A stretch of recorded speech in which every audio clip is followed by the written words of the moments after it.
Hello everyone, welcome to pharmacy class. मैं हूं विशाल और आज हम पढ़ेंगे डिफरेंस बिटवीन वैक्सीन और एंटीटॉक्सिन।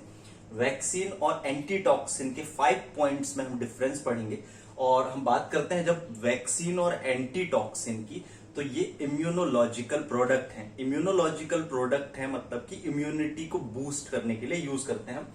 और कॉमन चीज जो इनके बारे में 2 to 8 डिग्री सेल्सियस टेम्परेचर में हम इनको स्टोरेज करते हैं। अब वैक्सीन और एंटीटॉक्सिन, जिसको कि हम एंटी सीरम भी बोलते हैं, इनके बीच में डिफरेंस को जब आप याद रखेंगे इजीली, तो ये पॉइंट्स आप थ्योरी में भी एक्सप्लेन कर सकते हैं। तो हम वैक्सीन की बात करें तो वैक्सीन का फर्स्ट पॉइंट ये है कि ये एंटीजेनिक प्रिपरेशंस हैं और डिफरेंस ये है कि एंटीटॉक्सिन एंटीबॉडी प्रिपरेशंस हैं। अब एंटीजन क्या होता है? आपका जो बैक्टीरिया, वायरस बैक्टीरिया जो तरीके केमिकल्स को रिलीज करते हैं उनको हम टॉक्सिन बोलते हैं। तो उन टॉक्सिन की जो डिसीज कॉजिंग प्रॉपर्टी होती है उसको डिस्ट्रॉय करके उसकी केवल इम्यूनिटी को जो जनरेट करने की कैपेबिलिटी होती है उसको एंटीजेनिक प्रॉपर्टी हम बोलते हैं। तो वो वैक्सीन हम फॉर्म करते हैं तो वो इसलिए एंटीजन कहलाता है। वो प्रोटीन हम उसको एंटीजन बोलते हैं। तो एंटीजन प्रिपरेशंस ये होती हैं। और एंटीबॉडी क्या होता है? इसमें एंटीटॉक्सिन जो है इन्हीं वैक्सीन्स को, जैसे हॉर्स हो गया, हॉर्स में हम क्या करते हैं, और भी अदर एनिमल भी यूज कर सकते हैं लेकिन प्रेफर्ड हम हॉर्स करते हैं। तो ये हम क्या करते हैं, उसको इंजेक्ट कर देते हैं उसकी बॉडी में, तो उसकी बॉडी में उस पर्टिकुलर एंटीजन से रिलेटेड एंटीबॉडीज बन जाती। फिर उसका ब्लड हम निकाल के उसके सीरम को हम कलेक्ट कर लेते हैं जो कि एंटीबॉडी प्रिपरेशन कहलाती है और ये डायरेक्ट एंटीबॉडी दी जाती है पेशेंट को। फिर सेकंड हम बात करते हैं, ये प्रोड्यूस एक्टिव इम्यूनिटी। जो आपका वैक्सीन है वो एक्टिव इम्यूनिटी प्रोड्यूस करती है। कई बार कॉम्पिटिटिव एग्जाम्स में पूछा जाता है कि वैक्सीन आपकी एक्टिव इम्यूनिटी प्रोड्यूस करती है और जो एंटीटॉक्सिन है वो आपका पैसिव इम्यूनिटी प्रोड्यूस करते हैं।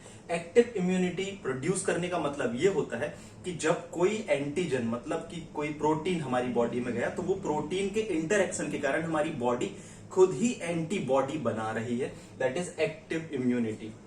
और पैसिव इम्यूनिटी का मतलब ये होता है कि डायरेक्ट इम्यूनिटी को ट्रांसफर कर दिया हो। मतलब इसमें हमारी बॉडी इम्यून सेल्स नहीं बनाती, इसमें हमारी बॉडी को ऑलरेडी बाहर से एंटीबॉडी उस पर्टिकुलर डिसीज से रिलेटेड दे दी जाती है जिससे कि वो उसको ट्रीटमेंट प्रोवाइड कर सके। थर्ड जो है, वैक्सीन का जो मोस्ट प्रोबेबली जो सबसे पहला प्रायोरिटी होती है वो प्रोफाइलेक्टिक एक्शन होता है। प्रोफाइलेक्टिक एक्शन का मतलब कि आने वाले भविष्य में वो डिसीज ना हो, ये इंपॉर्टेंट होता है, इसका ही पर्पस वैक्सीन का। और हम बात करें एंटीटॉक्सिन का, जो प्राइमरी पर्पस होगा वो होगा ट्रीटमेंट का, क्योंकि एट तुरंत टाइम पे किसी चीज में वैक्सीन के थ्रू एंटीबॉडी बनने में टाइम लगता है। तो हम क्या करते हैं कि ट्रीटमेंट डायरेक्ट एंटीबॉडी से करेंगे तो वो जल्दी रिलीफ उसको मिल जाता है। फिर वैक्सीन की हम बात करें तो इनका इफेक्ट लॉन्ग टाइम तक होता है। वैक्सीन की हम बात करते हैं तो इनका इफेक्ट लॉन्ग टाइम तक होता है। और एंटीटॉक्सिन की जब हम बात करते हैं तो शॉर्ट टाइम इम्यूनिटी इनके द्वारा प्रोड्यूस्ड होती है।